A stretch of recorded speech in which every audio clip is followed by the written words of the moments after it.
on en a besoin. Souviens-toi, Martine, sur le quartier de Kérourien, il y a une période difficile, la fermeture du centre social. Donc, il fallait recréer des liens. Un réveillon solidaire, organisé par les professionnels, les partenaires sociaux et les habitants du quartier.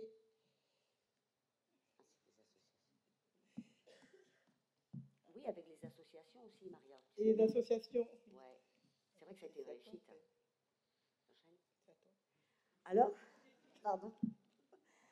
C'est vrai que le succès de cette fête entre voisins a donné envie aux habitants non de seulement garder ce lien, mais aussi aller plus loin. Alors, avec les professionnels du centre, nous nous sommes réunis et nous avons créé un atelier cuisine. On l'a appelé les 1001 recettes.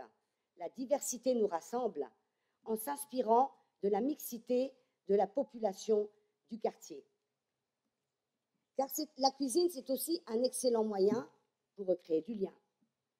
Et il faut aussi montrer qu'à Kérourien, il se passe des choses bien. Dans notre quartier, il y a de nombreuses richesses interculturelles. Alors, il faut les exploiter, il faut les montrer aux autres. Il faut agir ensemble, il faut faire des projets ensemble, les réaliser ensemble, participer à la vie de son quartier si on veut mieux vivre ensemble. Nous sommes donc allés à la mairie chercher une aide financière. Et depuis 2 mois, plusieurs habitants du quartier de toute nationalité viennent cuisiner avec nous 2 fois par mois.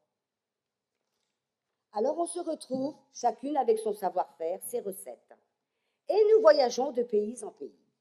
Nous avons donc eu la chance de goûter la cuisine marocaine, africaine, réunionnaise, espagnole aussi, Maria, bretonne, et combien d'autres encore.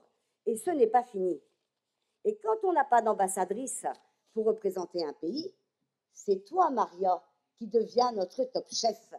Car non seulement Maria est une excellente cuisinière, mais elle a aussi beaucoup voyagé. Je te remercie pour ton compliment, Martine.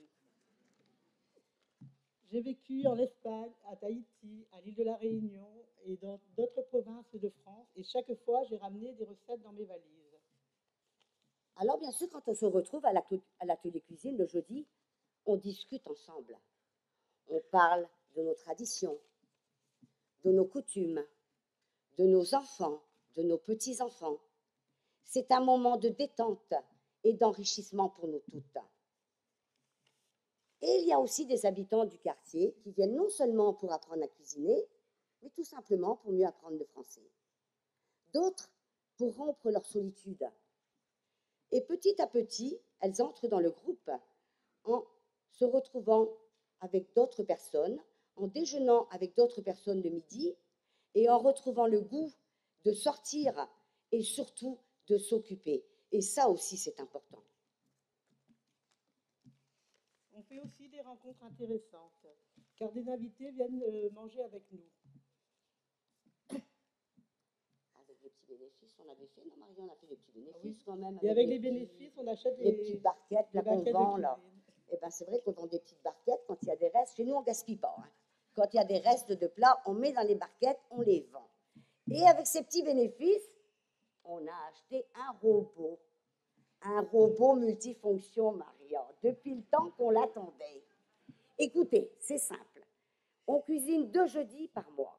Mais quand on doit maintenant cuisiner pour les fêtes de quartier, le réveillon solidaire, je ne vous dis pas le nombre de kilos de carottes, le kilo d'oignons qu'on doit éplucher, émincer.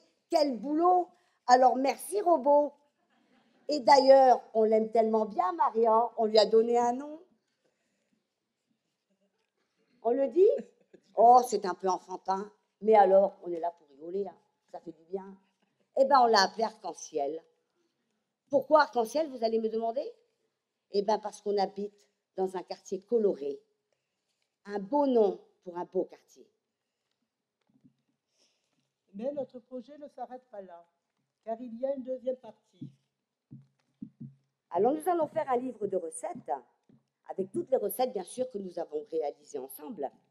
Une histoire de chaque pays. Et ce livre sera illustré de merveilleuses photos. D'ailleurs, Maria nous montre la maquette. Et c'est vrai, Maria, on a vraiment très hâte de le faire, parce qu'en plus, ce livre va nous permettre de refaire les recettes chez nous. Pas toi, Maria, parce que tu cuisines tellement bien, tu n'auras même pas besoin de regarder le bouquin. Mais moi, par contre, eh ben, il va bien me servir, ce livre. Hein. Ces livres seront à disposition de tous les habitants et déjà pas mal sont intéressés. Alors, on n'espère plus qu'avec le bouche à oreille, les habitants du quartier continuent à venir nous rejoindre. Car nous passons tellement de bons moments dans notre cuisine qu'on a envie de les faire partager aux autres. Et d'ailleurs, ce message, on va le passer à beaucoup d'habitants, car on sait qu'ils sont venus très nombreux aujourd'hui pour nous soutenir. Et merci à eux, parce que c'est vrai qu'on en avait grand besoin. Comme quoi, il y a encore de la solidarité à Kérourien. Alors venez nous rejoindre à l'atelier Les 1001 recettes. La diversité nous ressemble au centre Couleur Quartier de Kérourien. Si tu veux connaître tes voisins et recréer un lien, même si tu viens de loin, ensemble on peut vivre bien, si on s'en donne les moyens. Car seul, on avance vite, mais à plusieurs, on peut aller beaucoup plus loin. Tu as tout à fait raison, Maria. Mais si la cuisine peut nous faire voyager, on peut aussi voyager avec les arbres fruitiers. Nous allons donc laisser la place à la cabane à idées qui va venir vous présenter leur projet.